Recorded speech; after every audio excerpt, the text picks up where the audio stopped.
Welcome back, everybody. Lewis. Steven. Lewis, good to see you again. Good to see you. Happy to be back here. Happy to be back. Man. It really is nice. These people are as good as penicillin right here to make you feel better. Prescription grade. This is prescription grade right here. We've got some very interesting guests tonight. We have former Secretary of Defense Mark Esper is going to be out here in just a little bit. And a wonderful comedian, writer, director, humanitarian, let's say, Judd Apatow's going to be out here in just a little while, too. I can say humanitarian, right? He's a human being.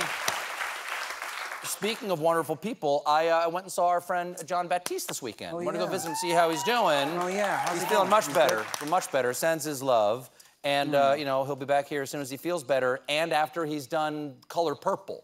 Right. I don't know if he'll feel better in time to be here before he goes to do the Color Purple. He's a busy man. He's a busy man. He's a busy man, but I have to say, you guys are killing it over there. You sound amazing. Trying to keep the seat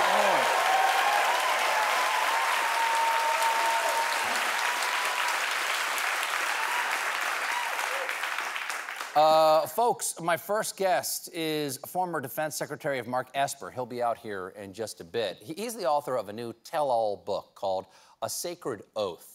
It's loaded with disturbing revelations about the reign of former President El Capitan. For instance, former Secretary Esper says that the former president proposed launching missiles into Mexico to destroy the drug labs. I don't know why he would do that, considering that most of the drugs are already safely stored here. Now,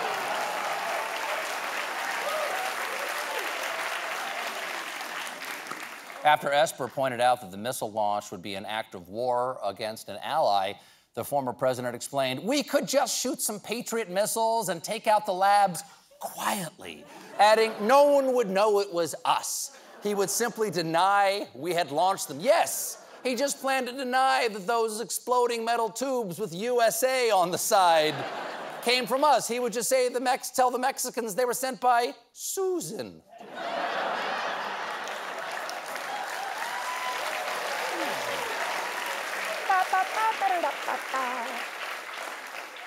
Esper's book here also says that on multiple occasions, the president complained that the U.S. Navy ships look ugly. Okay, that sounds weird, but it does explain why the USS Carl Vinson got a boob job. Esper also reveals that the former president wasn't the only one with the cray-cray ideas. There are also plenty from former presidential advisor and zit with a dark secret, Stephen Miller. Esper says that during the raid that killed Islamic State leader Abu Bakr al-Baghdadi, Miller proposed securing al-Baghdadi's head, dipping it in pig's blood, and parading it around to warn other terrorists. When Esper pointed out that that would be a war crime, Miller replied, "Then what am I supposed to do with all this pig's blood?" Esper went on 60 Minutes, where he revealed that Miller also lobbied the former president to send 250,000 U.S. troops to the border. We're in a meeting waiting for the president to come out. We're standing around the Resolute desk, and he's behind me, and this voice just starts talking about caravans are coming, and we need to get troops to the border, and we need 250,000 troops. And I think he's joking. And then I turn around and I look at him, and these deadpan eyes, it's clearly he is not joking. That's because Stephen Miller does not joke. Why did the chicken cross the road? To steal my pig's blood. What's black and white and red all over? A newspaper dipped in my pig's blood. We'll be right back with the author himself, Mark Esper.